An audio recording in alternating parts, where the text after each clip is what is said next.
I'm not sure exactly when it happened, but at some point I imagined myself throwing a ball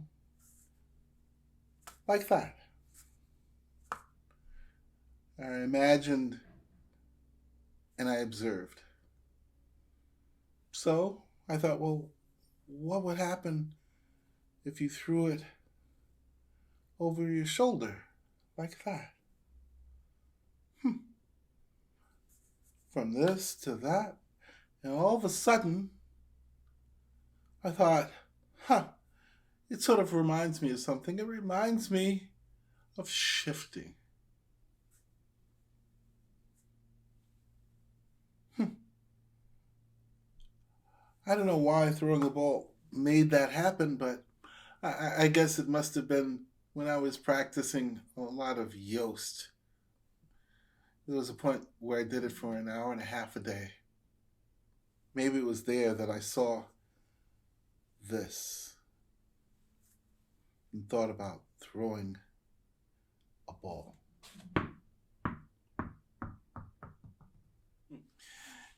So I'm sure that you've seen people throw a ball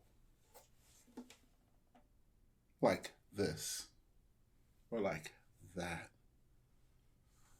Well, when you throw it like that, the wrist, it gets cocked, and then the elbow launches the arm forward.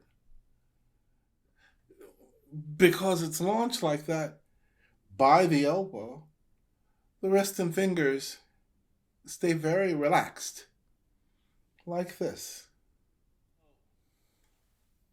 So why don't we connect this gesture with the gesture needed to shift? I mean, they do look similar, I think. Can you see the similarities between this and this?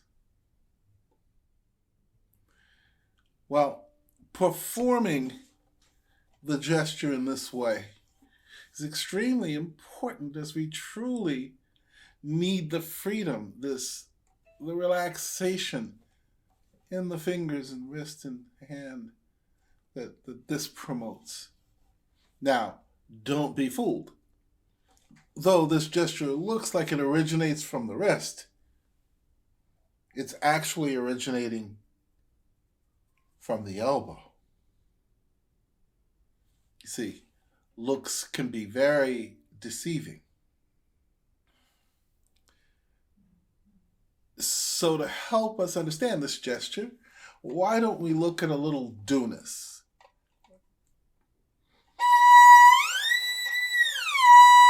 Fourth finger. Third finger. Second finger.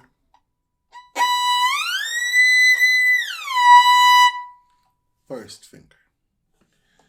Not only does this gesture happen along the fingerboard like this, but you see the body of the instrument, well, it forces, if I want to go higher, it forces my elbow to come underneath because I need to go around the body of the instrument. All right? So why don't we take this thought a little deeper? You see, if we're going up and we're coming back down for the next note, like for example. Well, I don't go around because I'm coming back. I stay.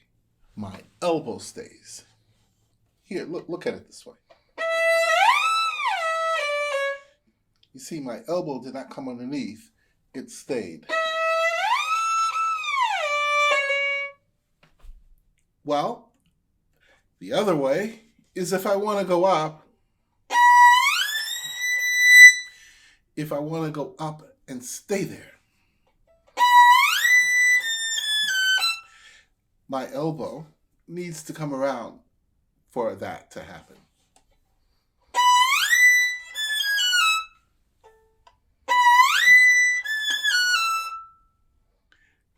So there.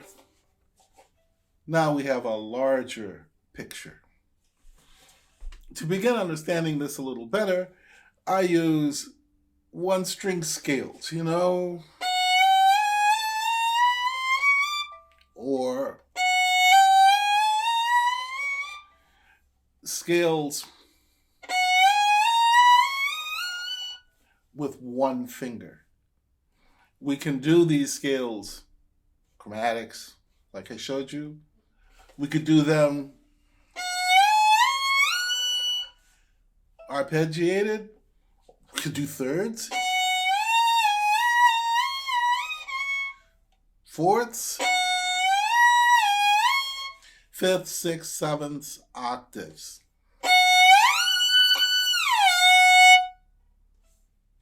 We can even replace fingers.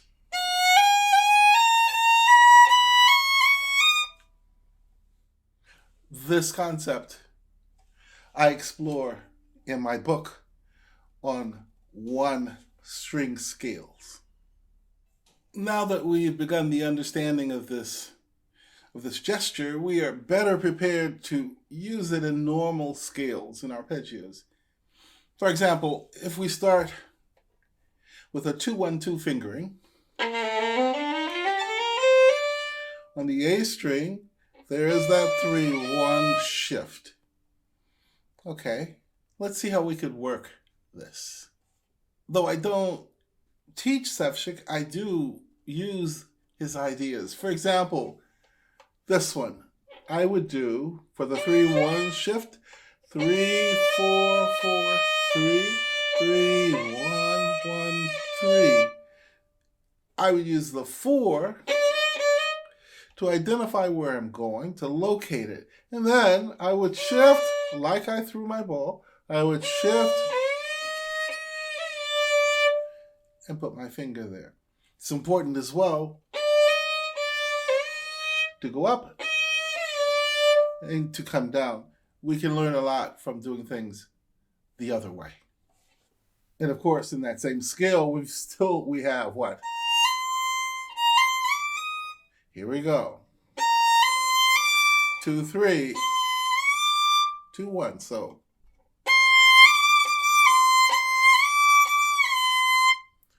or 2, 3. It's at this point that I think I should share with you the parameters of shifting as described by my teacher, Ms. DeLay. First of all, there is the understanding of the distance involved through the motion, through the gesture being used. How far?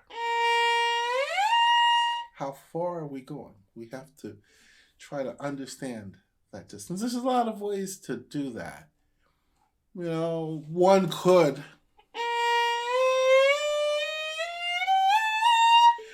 could say, make a scale. It takes too long. So what about an arpeggio? Still, it's a little tough. What? I'm using those intermediary steps to help me shape my hand. I'm trying to understand the distance. Then there's the understanding of the pressure pattern involved. More weight, less, more. For example, do we slide like I just did, or do we jump? We need to understand which one we're doing. Then we can figure out how to get there. Next would be the choreography of the shift. which we could probably define by our elbow. Remember I was talking about going this way or going this way? Well, choreography. Which way are we doing? There are other possibilities, such as the thumb, being aware of the thumb, or the wrist, being aware of it. But as I told you before, I think when we think of throwing,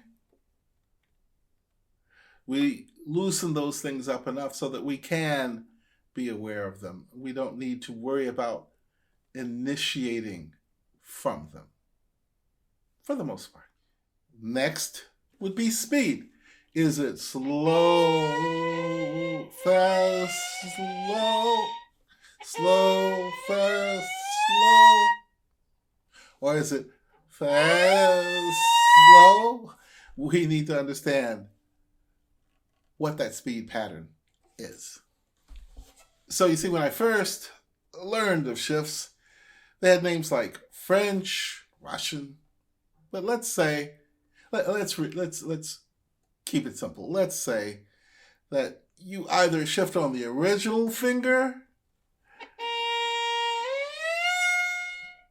or you go to a new finger.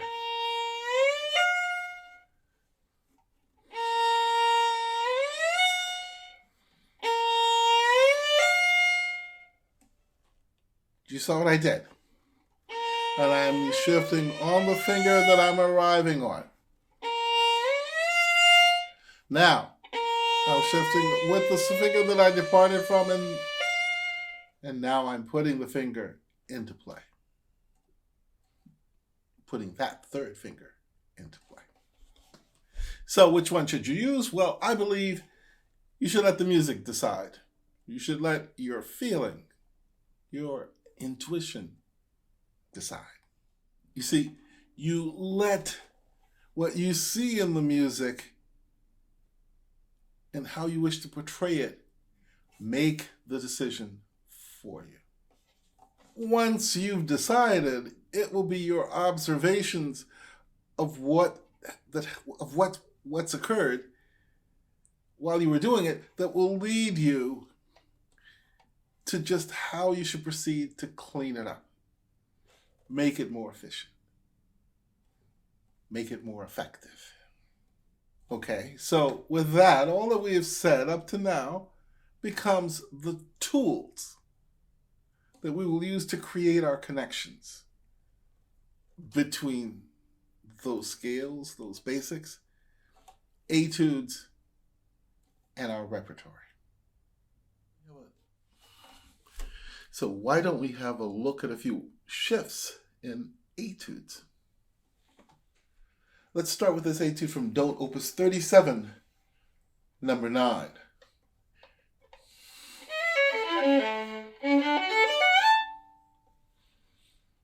Now, if you notice, my elbow did not go under here.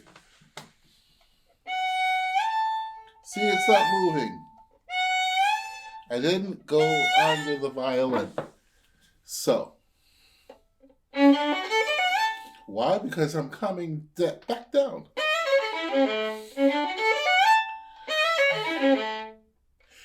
Also, do notice that I used my third finger and not my fourth. Why? Well, if you look at your fingers, here, have a look at your fingers. You see? Which one goes further? The fourth finger's having a very hard time being as far as both 2 and 3. In fact, they're longer. How about that?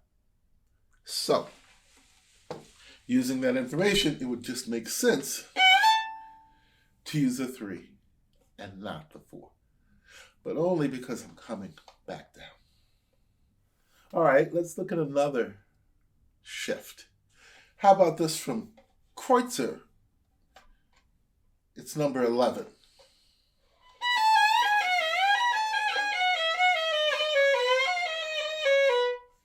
You see what we're doing? We're going from here to here. Well, let's break it down a little bit. Should we be going across the string? No, we're going to go up and over. So here we go. This way I can use my mapping to find the B, and I can find my G sharp, which is whole step, whole step. To go up,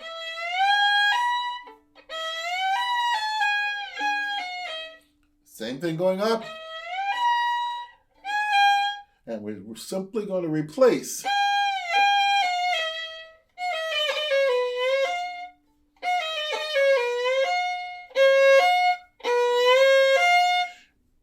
I think you hear what I'm doing. Here, let me do it a little slower so you can hear it again.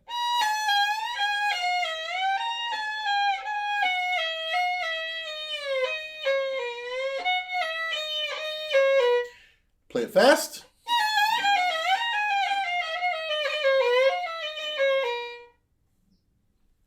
That's a couple of different ways to think about shifting. Ooh, do you remember we did? So here in 23, we really take advantage of that idea.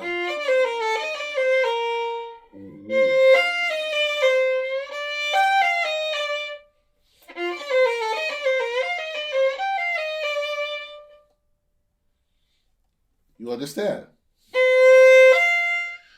1-4.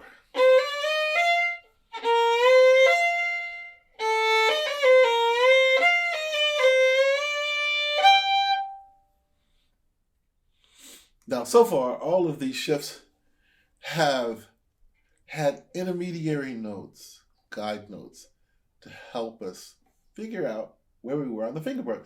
But what about this one?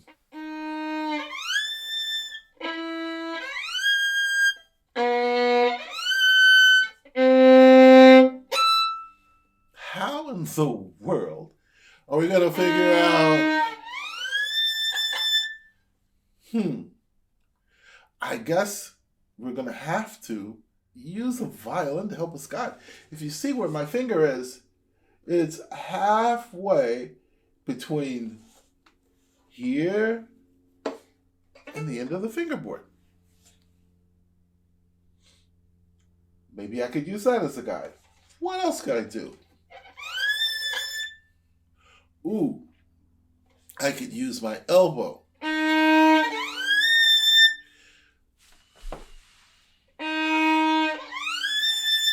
Maybe that could help me or give me more information. What about my thumb? It's here.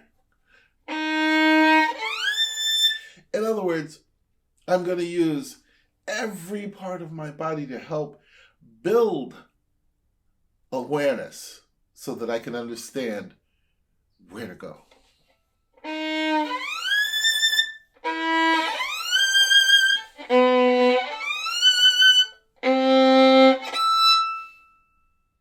So what about this etude in Fiorio? It's number 13.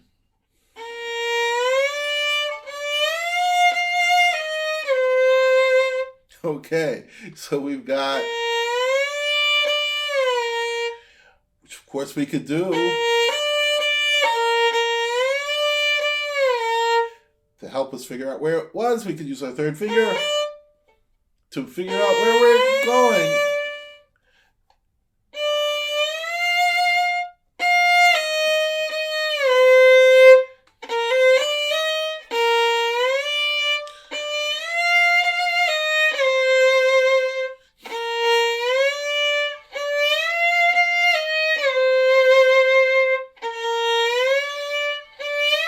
And again,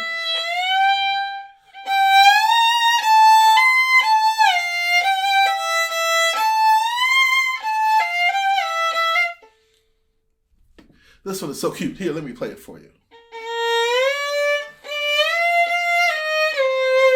And now with the second finger.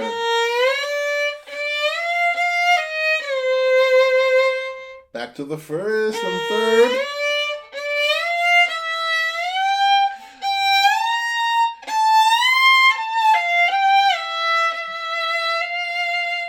So we're really getting this sort of a Yost-like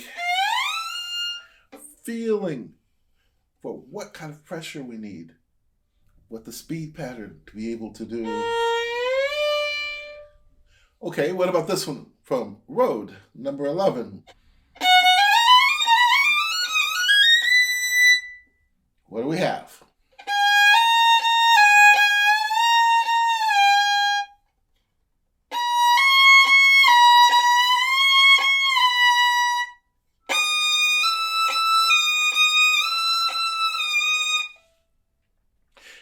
As we're going up, our elbow is going under, so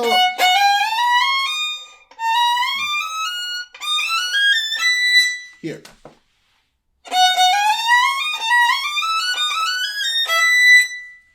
The elbow is moving up and around.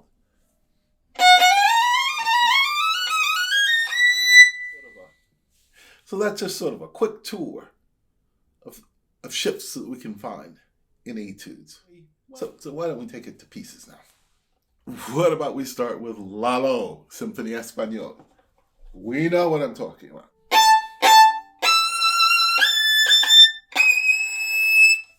How am I going to find it? Well,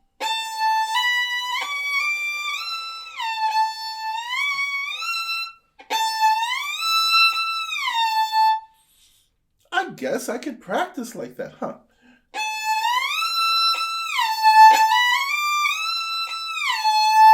I'm using these to help figure out what the distance is. Here we go.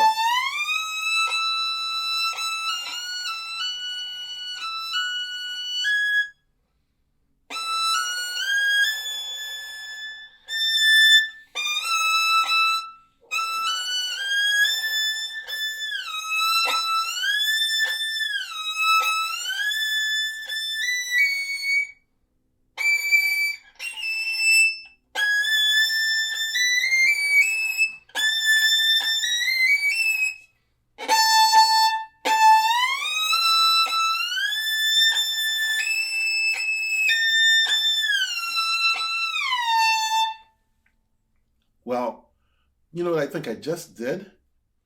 I think I just put together a little practice regime, one that we could do, say, I don't know, 3, 4, 5 minutes every day to help us to find those notes in Lalo.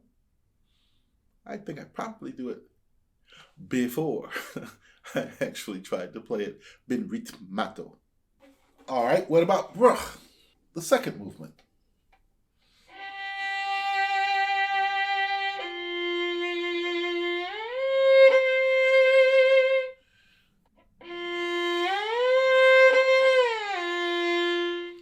Just like the Lalo, except slower.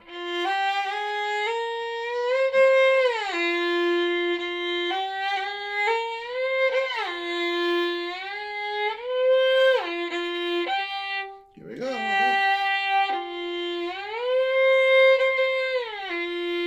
I betcha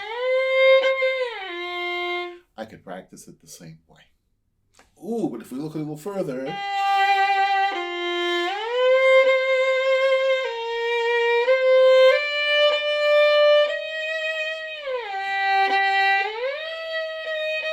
it comes down.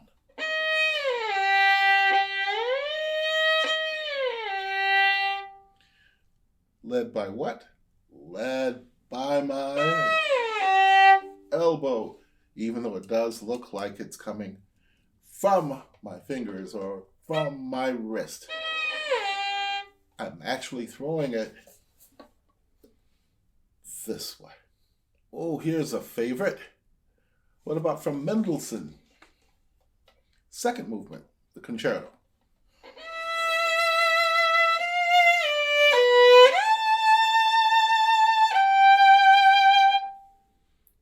Now, there are lots of ways we can do it. We could do, which is what I did. You could do, you could use another finger.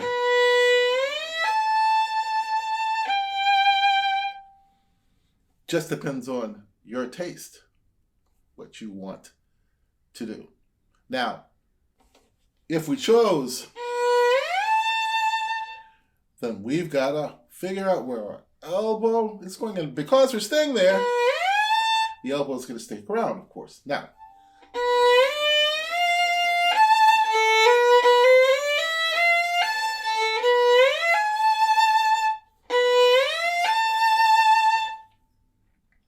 I think showing you this probably is worth 1,000 words, but just so that you understand, I've mapped out my path.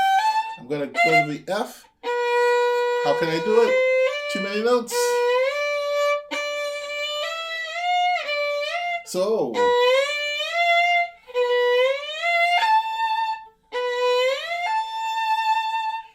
I mapped out how to get there. Same thing with fourth finger.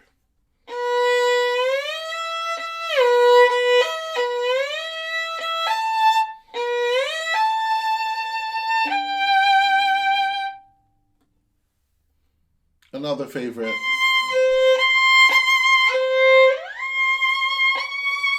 From Prokofiev. Again.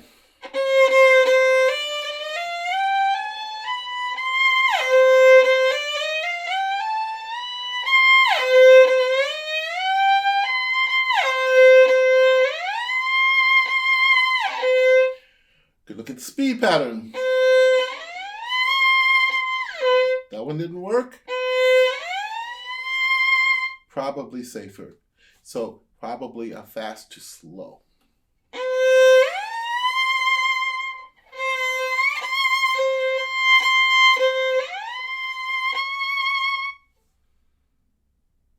Many things to look at. Many things to consider. I guess the biggest issue is just to be aware. Oh, here's one to consider. This is from Sibelius. In fact, I have a story because I entered this competition. It's a fairly big competition, but I entered it, and just before I was about to play Sibelius, one of the judges looked at me and said, "Could you please start from the B flat just before the cadenza?" And I nodded, okay. I was really curious as to why he wanted me to start there. And as I came towards the end, I realized he wanted me to have a problem with the octaves. Of course I did. I didn't go to the next round. In any event, here we go. We got... How are you going to find it? I guess we have to be sure that we're going on the E string. Oh.